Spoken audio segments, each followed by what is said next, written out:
Labas vakaras visiems.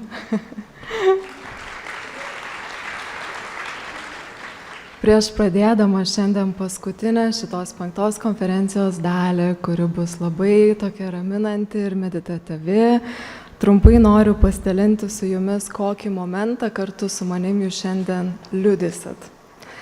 Tai prieš 3 metus aš savo dvasiniam kelyje perėjau juodąją sielos naktį. Kam neteko apie tai girdėti, tai yra toks etapas, kai tu turi susidurti su visa savo sielos tamsa. Ir tuo metu yra išjungiama visa šviesa, visi žiburiai, visa viltis, visas tikėjimas. Ir tu nieko atrodo nebematai. Ir būtent tą akimirką aš pamačiau kelias vizijas, kurias man parodė.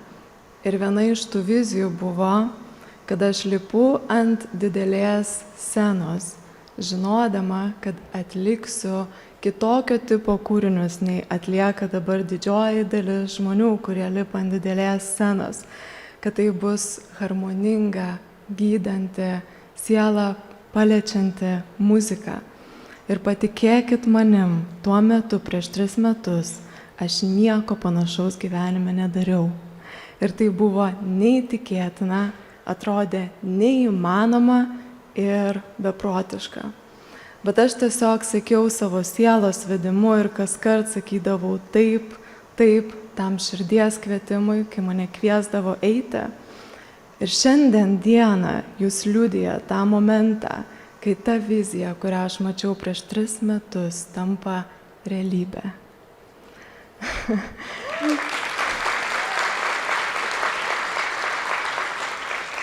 Ir pasakysiu atvirai ir nuoširdžiai, tokiems momentams tu niekada nesijauti pasiruošęs. Niekada. Aš šiandien taip pat jaučiuosi, labai jaudinuosi. Šiandien yra mano pirmas pasirodymas ant scenos, prie mikrofono. Su 700 žmonių. Ir tai yra didelis žingsnis ir aš labai dėkinga esu už pakvietimą, už pasitikėjimą ir už jūsų visų palaikymą ir taip pat įrodymą, kad patys neįtikėčiausi dalykai gali virsti realybę, net jeigu net neįsivaizduojat kaip. Tai aš šiandien esu gyvas to pavyzdys.